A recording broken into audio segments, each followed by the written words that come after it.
past each other, and strewed her deck with wreckage. The fire of the heavy rifled guns on the Italian ironclads did severe execution on the Austrian wooden ships. The captain of the Novara was killed. The Erzherzog Friedrich and the Schwarzenberg were badly hulled, and leaked so that they were only kept afloat by their steam pumps. The Adria was 3 times on fire, but Petz and the wooden division did good service by keeping the rearward Italian ships fully occupied. Meanwhile, Tegethoff, standing on the bridge of the Ferdinand Max, all reckless of the storm of fire that roared around him, had dashed into the Italian centre. He rammed first the Re d'Italia, then the Palestro, but both ships evaded the full force of the blow, and the Austrian flagship scraped along their sides, bringing down a lot of gear. The mizzen topmast and gaff of the Palestro came down with the shock, and the gaff fell across the Austrian's deck, with the Italian tricolour flying from it. Before the ships could clear, an Austrian sailor secured the flag.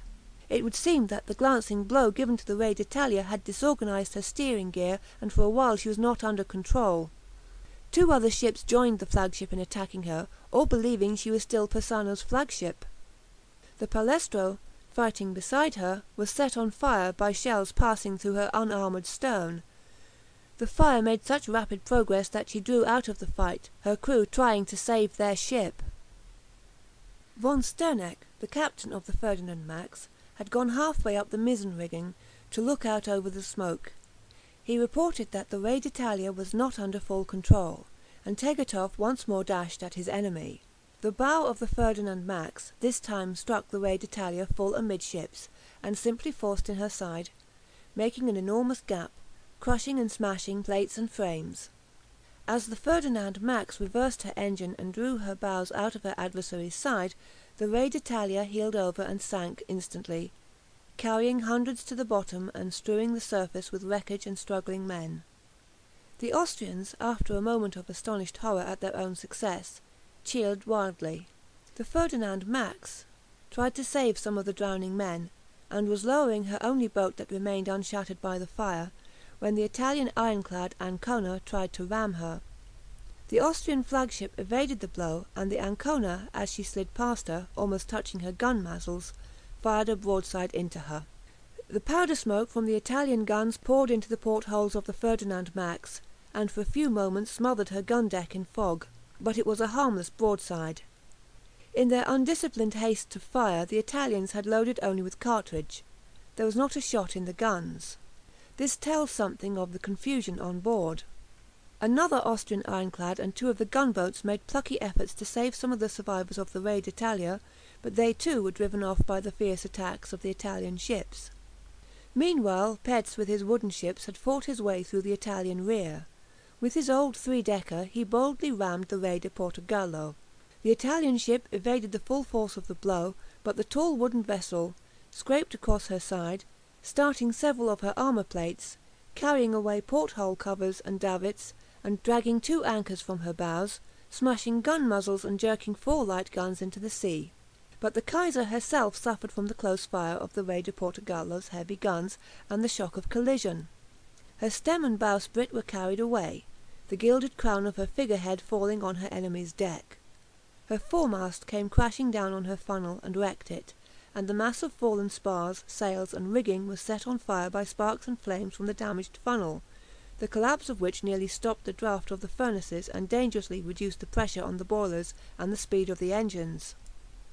The Re de Portogallo sheered off, but her consort, the Maria Pia, came rushing down on the disabled Kaiser. Petz avoided her ram and engaged her at close quarters, but the shells of the Maria Pia burst one of the Kaiser's steam pipes, temporarily disabled her steering gear, and did terrible execution in her stern battery. Petz himself was slightly wounded. With great difficulty he extricated his ship from the melee, and cutting away the wreckage, and fighting the fire that was raging forward, he steered for San Giorgio, the port of Lissa, to seek shelter under its batteries. His wooden frigates gallantly protected his retreat and escorted him to safety, then turned back to join once more in the fight. This was the moment when Albini and the Italian wooden squadron might easily have destroyed Petz's division, but during the day all he did was to fire a few shots at a range so distant that they were harmless.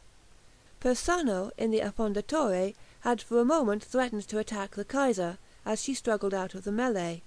He steamed towards her, and then suddenly turned away.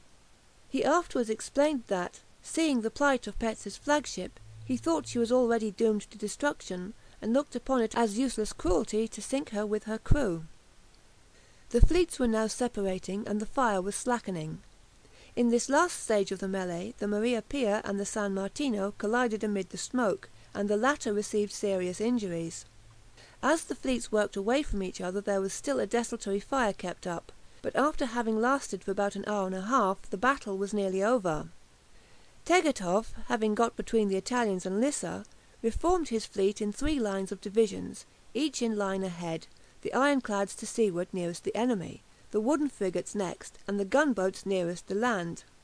Every ship except the Kaiser, which lay in the entrance of the port, was still ready for action.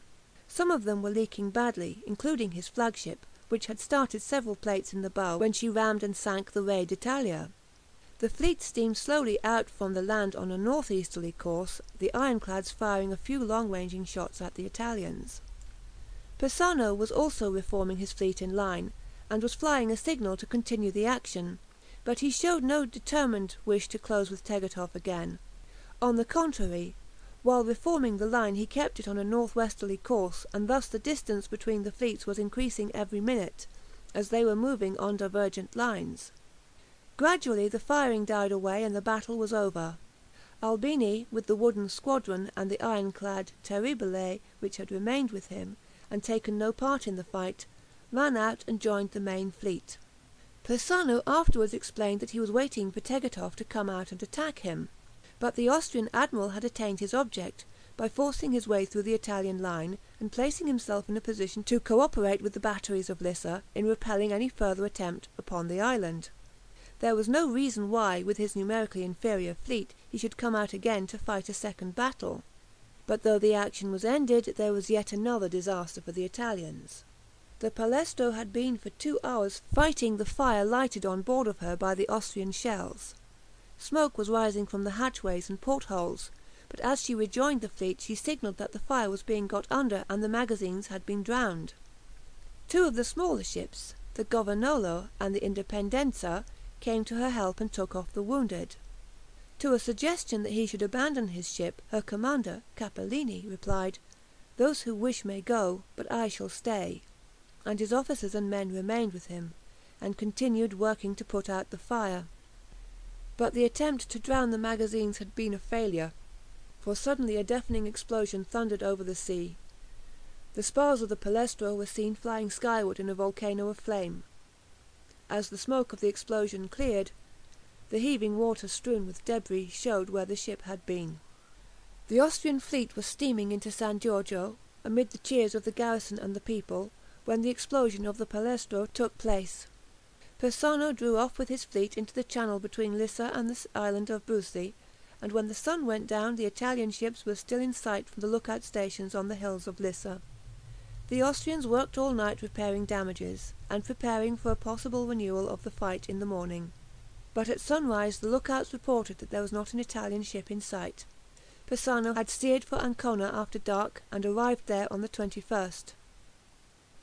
He was so unwise as to report that he had won a great naval victory in a general engagement with the Austrians in the waters of Lissa. Italy, already smarting under the defeat of Custozza, went wild with rejoicing. Cities were illuminated, salutes were fired, there was a call for high honours for the victorious admiral. But within 48 hours the truth was known. It was impossible to conceal the fact that Lissa had been unsuccessfully attacked for 2 days, and that on the 3rd it had been relieved by Tegethoff dashing through the Italian fleet and destroying the Re d'Italia and the Palestro without himself losing a single ship. There were riots in Florence, and the cry was now that Admiral Persano was a coward and a traitor. To add to the gloom of the moment, the ram Affondatore, which had been injured in the battle, sank at her anchors when a sudden gale swept the roadstead of Ancona. 3 of the 12 Italian ironclads had thus been lost. 3 more were unavailable while their damages were being slowly repaired. Peace was concluded shortly after, and the Italian navy had no opportunity of showing what it could do under a better commander. In the sinking of the Re d'Italia some 450 men had been drowned. More than 200 lost their lives in the explosion of the Palestro.